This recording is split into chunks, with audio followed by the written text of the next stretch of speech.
नमस्कार। धार्मिक voice astro में आपका स्वागत है। आज का विषय बहुत गहरा है।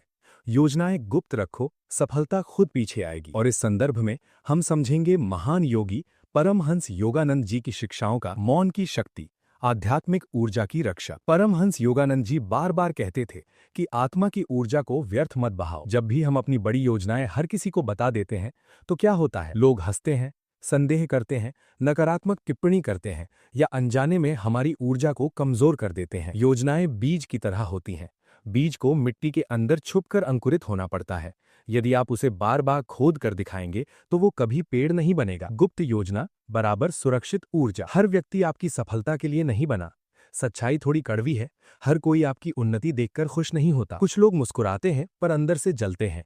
जब आप कहते हैं मैं ये बड़ा काम करने वाला हूं, तो सामने वाला भले ही बोले वाह बहुत बढ़िया, पर भीतर ही भीतर वो तुलना शुरू कर देता है। यही कारण है कि कई बार काम शुरू होने से पहले ही टूट जाता है। योगानंद जी का सिद्धांत था, पहले खुद को सिद्ध करो, फिर दुनिया खुद प्रमाण देगी। ज्यादा बोलना बराबर ऊर्जा का रिसाव। जब आप किसी को अपनी योजना बताते हैं तो दिमाग को एक झूठी संतुष्टि मिलती है, जैसे काम आधा हो गया हो। मनोविज्ञान कहता है गोल बोल देने से दिमाग डोपामीन रिलीज करता है, पर असली काम अभी हुआ ही नहीं। इसलिए कई लोग बोलते बहुत हैं, करते कम है। जो व्यक्ति शांत रहता है वही असली तैयारी कर रहा होता है। आध्यात्मिक दृष्टि से मौन तप क्या है? भारतीय संतों की परंपरा में मौन को तपस्या माना गया है।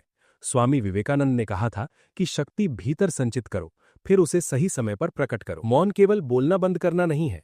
मौन का अर्थ है अपनी योजनाओं को भीतर पकाना, सही समय का इंतजार करना, परिणाम आने तक संयम रखना। ये मौन तप सफलता को आकर्षित करता है। गुप्त योजना क्यों जल्दी सफल होती है? ध्यान बढ़ता नहीं, आलोचना का डर नहीं, आत्मविश्वास भीतर से बढ़ता है, ऊर्जा संरक्षित रहती है, धैर्य विकसित होता है। जब काम पूरा होता है तो लोग खुद पूछते हैं तुमने ये कैसे कर लिया? और वहीं असली आनंद है। आध्यात्मिक नियम, पहले करो फिर बोलो। ध्यान दीजिए, प्रकृति भी शोर नहीं करती। सूरज उगता है बिना घोषणा के, फूल खिलते हैं बिना प्रचार के, नदी बहती है बिना शोर के। फिर इंसान क्यों हर काम से पहले घोषणा करता है? योगानंद जी की शिक्षा थी, ईश्वर को साक्षी रखो, दुनिया को नहीं। असफलता से बचाव का गुप्त तरीका। जब आप योजना छुपाकर काम करते हैं, असफल हुए तो शर्मिंदगी नहीं, सफल हुए तो सम्मान दुगना। ये एक आध्यात्मिक सुरक्षा कवच है। कब बतानी चाहिए अपनी योजना? हर बात छुपानी भी सही नहीं, संतुलन जरूरी है। बताइए अपने गुरु को, अपने सच्चे मार्गदर्शक को, उस व्यक्ति को जो आपके विकास में सहयोग दे, पर हर मित्र, हर रिश्तेदार, हर पड़ोसी को नहीं। सफलता पीछा क्यों करती है? क्योंकि आप फोकस्ड रहते हैं, आप शांत रहते हैं, आप निरंतर कर्म करते हैं, आपकी ऊर्जा बिखरती नहीं। और जब कर्म निरंतर होता है तो परिणाम अवश्य आता है। ऑटोबायोग्राफी ऑफ अ योगी में भी योगानंद जी ने बार बार आंतरिक साधना की बात कही है, बाहरी दिखावे की नहीं।